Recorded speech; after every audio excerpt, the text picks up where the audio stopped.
Ողջունում եմ բոլորին, այս մի տեսահոլովակում կխոսենք տարածված հարցերից մեկի Աստծո օրենքի մասին։ Արդյոք Քրիստոսը կամ Նոր Կտակարանում այլ հեղինակներ հաստատում են, որ իբր օրենքը փոխվել է, թե ոչ։ Նախ սկսենք նրանից, որ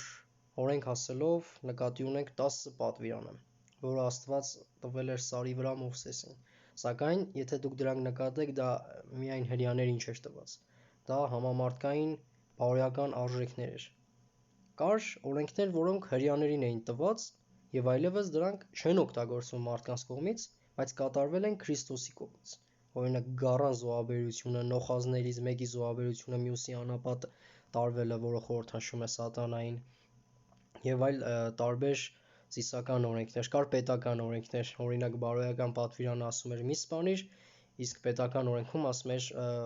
սպանողը պետք է սպանվի, կամ աշկի տեղ աշկ, ատամի տեղ ատամ։ Դրանք պետական օրենքներ էին, որոնք այլևս չեն գործում, քանզի Քրիստոսը ասեց, որ իր թագավորությունը այստեղից չէ։ Այսինքն այլևս Իսրայել պետությունը այն լիազորությունը չունի, որը ուներ այն ժամանակ։ Խոսքը Մովսիսական ժամանակվա Իսրայելի մասին էր, հին Իսրայելի, հին Կտակարանի։ Եվ այսպիսով այսքան կարճ ներկայացրի տարբերությունը Աստծո պատվիրանների, Մովսեսի օրենքների, ծիսական եւ պետական։ Սակայն 10 պատվիրանները համամարտկային արժեք ունեին։ Ինչու՞, որովհետեւ կարդում ենք դրանք Նոր Կտակարանում եւ Հիսուս Քրիստոսի կողմից, ովքեր թե ինքը, թե իր առաքյալները հաստատում են, որ պատվիրանները մնայուն են եւ դրանք փոփոխված չեն։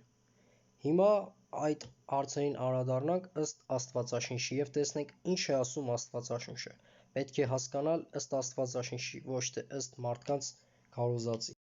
10 պատվիրանները կարող եք գտնել Ելից գրքում, նրանք այնտեղ բոլորը լավ բարձ գրված են, սակայն մի նուրբ պահ կա,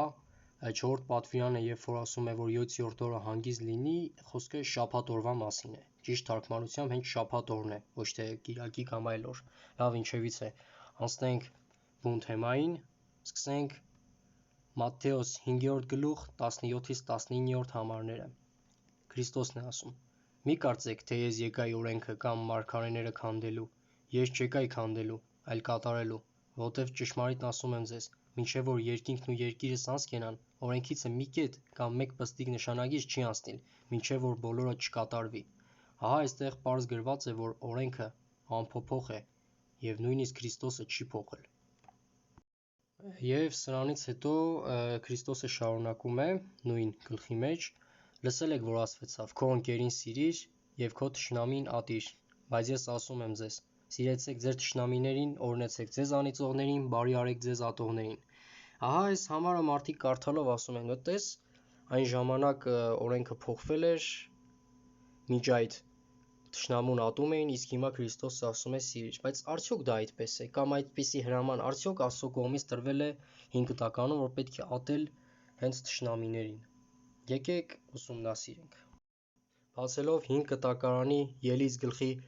23-րդ գլխի 4-ից 5-րդ համարները, կարդում ենք. «Եթե քո թշնամու մոլորած եզին կամ էշին հանդիպելու լինես, անպատճառ իրեն դարձնես նրան։ Եթե տեսնես քեզ ատողի էշը իր բեռի տակ ընկած եւ չկամենաս նրան ազատել, անպատճառ նրա հետ էշն ազատես»։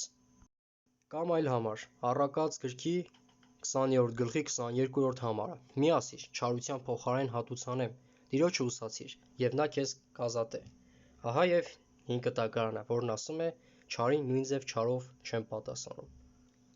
Խոսքը վրեժի մասին է, կամ նույն չարությամբ պատասխանելը, երբ որ մարդիկ իրար հետ կռվում, վիճում են անիմաստ կամ ընդհանրապես վիճելը նույն ձև չարին չարով պատասխանելը։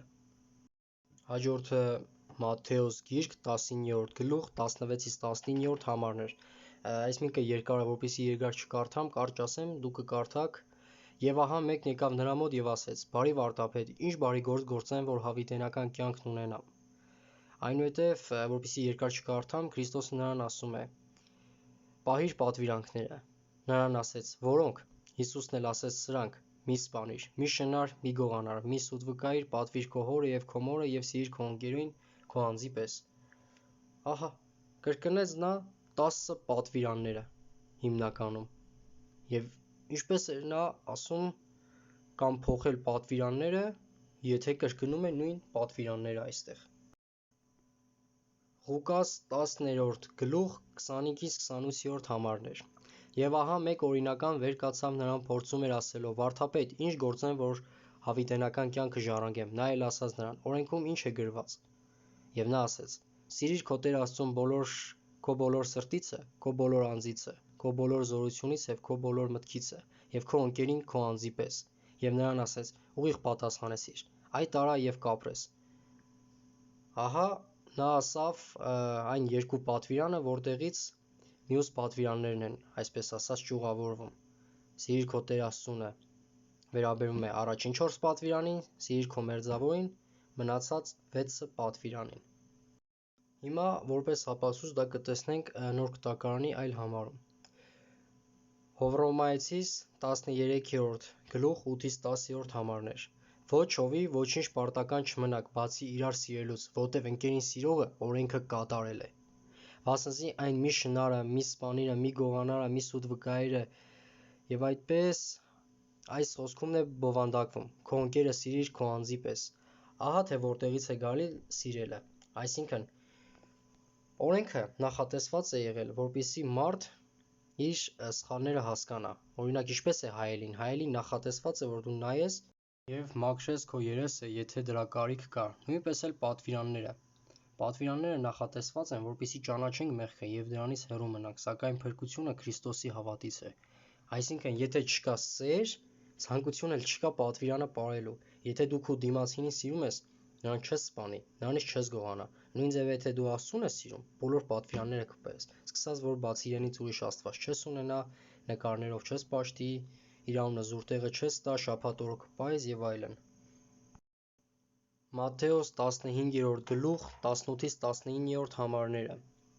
Բայց բերանիցը դուրս եկող բաները սրտիցն են դուրս գալիս, և նրանք են մարդին պղծում, որովհետև սրտիցը դուրս են գալիս չար խորհուրդներ, սպանություններ, շնություններ, պոռնոգություններ, գողություններ, սուտ վկայություններ, հայհոյություններ։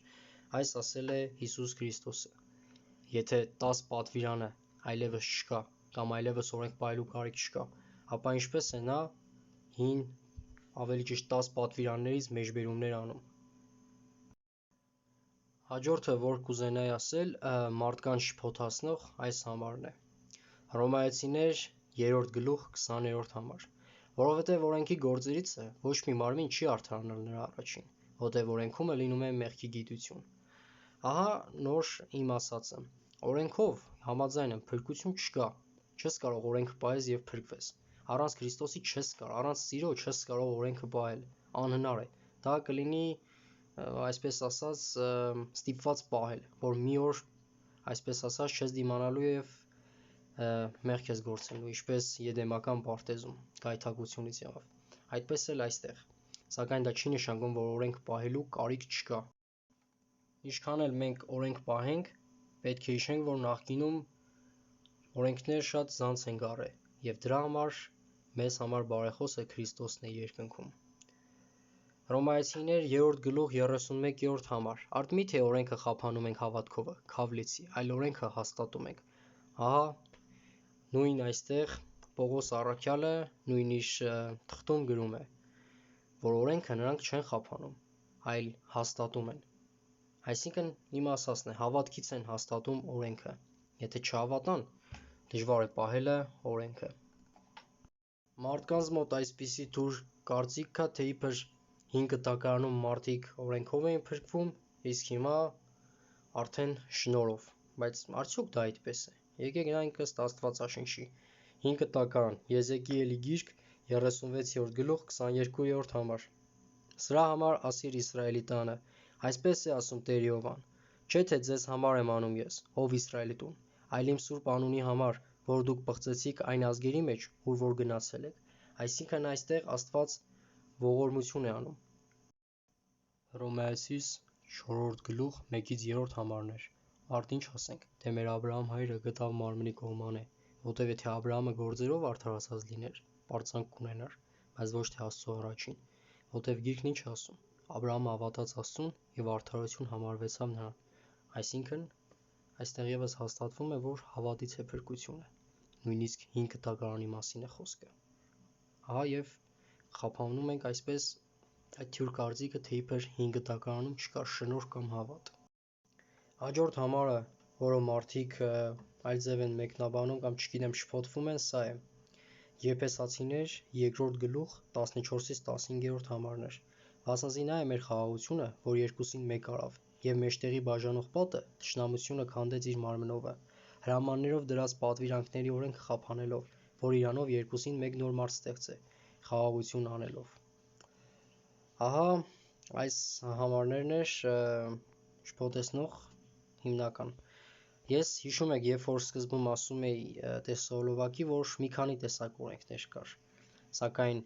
մարդկանց միջև այդ թշնամություն քանդող պատը ո՞րն էր, որ մարդկանց տարբերում էր միմյանցից, օրինակ հրեային եւ հույնին, մովսիսական օրենքները, ոչ թե 10 պատվիրանները, 10 պատվիրանները կարդաք բովանդակությունով կհասկանաք, որ այն ոչ մի ազգային ինչ-որ բաժանելիություն չուներ, այլ հրեական օրենքները, օրինակ թլպատությունը, դրանցից մեկը։ Ահա պետք է հասկանալ, թե որ օրենքի մասն է խոսքը։ Հաստատ չսպանելով, չգողանալով, դրանք իրարից բաժանող բան չկա, հրեային հույնին, դրանք համամարտկային արժեքներ են։ Ահա ճիշտ է, այդպես գրած է օրենք այստեղ, սակայն պետք է հասկանալ բովանդակությունը։ Եվ ահա մի քանի այլ համարներ պատվիրանների մասին, Հովհաննես 5-րդ գլուխ 2-ից 3 համարներ, սրանով ենք ճանաչում, թե Աստծո որդիներին սիրում ենք, երբ որ սիրում ենք Աստծուն եւ նրա պատվիրանները պահում, որովհետեւ սա է Աստծոյի սերը, որ նրա պատվիրանները պահենք, եւ նրա պատվիրանները ծանր չեն։ Հռոմեացիների գիրք 7-րդ գլուխ 12-րդ համար։ Ուրեմն օրենքը սուրբ է եւ պատվիրանքն էլ սուրբ եւ արդար եւ բարի։ Նույն գրքի նույն գլխի 14-րդ համարը, որովհետեւ գիտենք, որ օրենքը հոգեվոր է, բայց ես եմ մարմնավոր, մեղքի տակ ծախված։ Եվ Հռոմեացիներ 7-րդ գլուխ 7-րդ համար, արդինչ ասենք, օրենքը մեղք է, Գավլեցի, բայց ես մեղք չէի գիտենալ, եթե ոչ օրենքով, եւ ցանկությունը չէի ճանաչել, եթե օրենքը չէր ասել, մի ցանկանար։ Ահա, հարգելի դիտողներ, այսքան համարներն էին Աստվածաշնչի, որոնք հաստատում են, որ հենց բարոյական օրենքը 10 պատվիրան է, ուժի մեջ է, եւ այն ներառում է երկու մեծ պատվիրանի մեջ։ Առաջինից 4-րդ պատվիրանը սիրել Տեր Աստծուն եւ 5-ից մինչեւ 10-րդ պատվիրանը սիրել մերձավորին կամ ընկերոջը։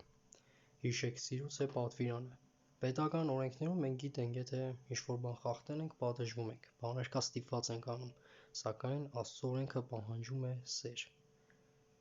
Այսպիսով, հարգարժան եղբայրներ եւ քույրեր, այսքան համարներն էին, որոնք վերաբերվում էին 10 պատվիրանների հաստատմանը, եւ նոր գտակարանում այն երբեք չի փոխվել եւ Աստծո օրենքը անփոփոխ է։ Միայն Աստվածաշունչ,